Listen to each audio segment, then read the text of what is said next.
Commissioner Malema. Thank you very much. Judge, just a follow-up on the last question. What mechanism can we put in place to verify that these 1,000 signatures are authentic? Because they are not being audited anyhow. We just get a name, surname, correct ID number, and then you sign or get different people to sign for other people. How is that helping us if it cannot be somehow verified that these are authentic signatures? Yes. Thank you, Commissioner Malema. In fact, that was exactly the difficulty that the Electoral Commission had in the Liebenberg matter. I don't know if you're familiar with the matter, but it's Liebenberg versus the IEC. Mr. Liebenberg intended standing independently in some of the provinces, and the Commission has systems in place that is able to verify, firstly, the ID number. They connected somehow to the Department of Home Affairs, so they were able to make the connection and see and verify, firstly, the identity number. And then, so if it's a non-existent identity number, it's thrown out automatically. And then they also have a way of establishing the residential addresses of these persons, and that they got from their systems that indicated that a particular person is registered in a district. And in this case, for example, in Limpopo, when there was an attempt to have them used as a supporter in Mpumalanga. And so they were able to pick that up. And ultimately, they then also had investigations done in respect of certain individuals who then confirmed, for example, that they were not the ones that signed those lists of matters. So they were able to siphon out all of the fake, so to speak, signatures. I don't suppose it's foolproof, but it's at least a start, Commissioner Malema. Judge President Mlambo. Thank you very much, CJ. Good morning, Judge Adams. Morning, JP. Good. You have the title of the resident dean of the faculty at the High Court in Johannesburg. Could you tell the Commission why? Shortly, not very long. Yes. Thanks, JP. It's a title that you've bestowed on me, JP. The reason for that, I'm assuming, is because I'm a member of the Continuing Judicial Education and Training Committee at the Johannesburg High Court, and I convene training sessions on a weekly basis for judges to enhance and advance our skills. And so that's where that comes from. So I would ask other judges to present on topics that is topical at the time, so that we don't fall behind in our education and our skills development. So hence the Dean of the Johannesburg High Court title. Thanks for that. And I can tell you, acting judges in particular value these sessions. One, I just want your comment. We're battling with backlogs in the high courts and in other courts. And some jurisdictions, like China, when me and the CJ visited them, we found out they were using AI judges. Please find time and schedule a session where we discuss whether we could use AI judges to deal with these backlogs. I don't want to comment. Yes. Thank you, CJ. Thank you, JP. Thank you, CJ.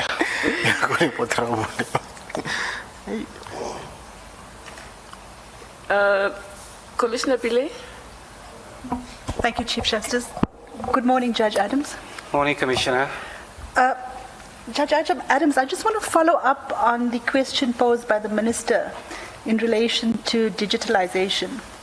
And I want to tie it into your judgment in the Labour Party matter, which concerned the online candidate nomination system of the Electoral Commission, and whether or not the Commission was entitled to rigidly enforce its timetable for the uploading of candidate lists and supporters lists onto the system. And you had found that the system was fit for purpose and that the Commission was entitled to rigidly enforce it. The minority judgment in that matter raised the question of the digital divide and its impact on inclusivity and its impact on people being able to exercise their right to participate in the electoral process. Now, do you have a comment on that? Because you don't see that reflected in your judgment, considerations of the impact of the digital divide. Yes, thanks, Commissioner.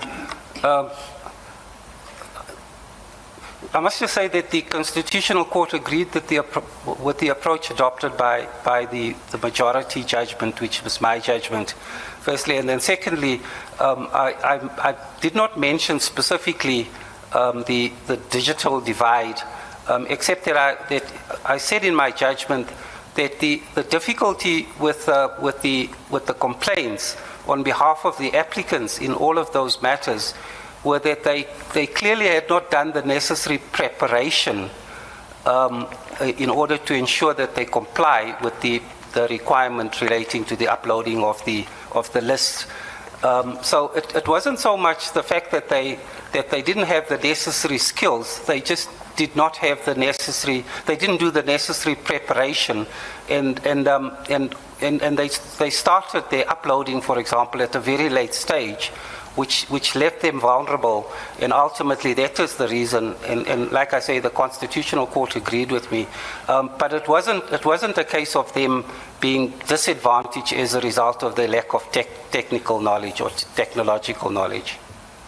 The only issue, Judge Adam, is that your judgment went beyond the facts of that particular case, because you said ultimately, I think you made a finding that the online portal system was fit for purpose. And I think in that context, the minority comes back and says, well, in making that finding, you need to consider that there may well be people who don't have access, and this may impact their right to participate in the political process. Well, the answer to that again, Commissioner, was that there were alternatives available to political parties and candidates who could, for example, submit their list with the supporting documentations manually. Unfortunately, it was at the office of the Electoral Committee in Centurion at the time, but there was that alternative available to them. Thank you, Chief Justice. Thank you, Commissioner Pillay. President Malema. Good morning, Judge Adams. Morning, President Malema. Yes, I've noted that some of your court proceedings take place virtually. Is that correct? For the electoral court? Yes, yeah. In fact, most of our hearings were held virtually. Yes, yes. We just had the one. No, sorry, we had about 3 of the ones that the important judgments or matters we had in person, but the ballots were all held virtually. Yes, I'm interested in that, your own personal experience. Did it work out well? Were there any challenges? Bearing in mind that you always sit in panels in the electoral court. No, President Malema, not just from the electoral court, but since COVID in our court, we've been doing virtual hearings, and I think we have fine-tuned the process of virtual hearings, especially in our division. I've conducted a few trials virtually as well, and even with the load shedding at the time, we had experienced very little challenges relating to the fact that these matters were being heard virtually.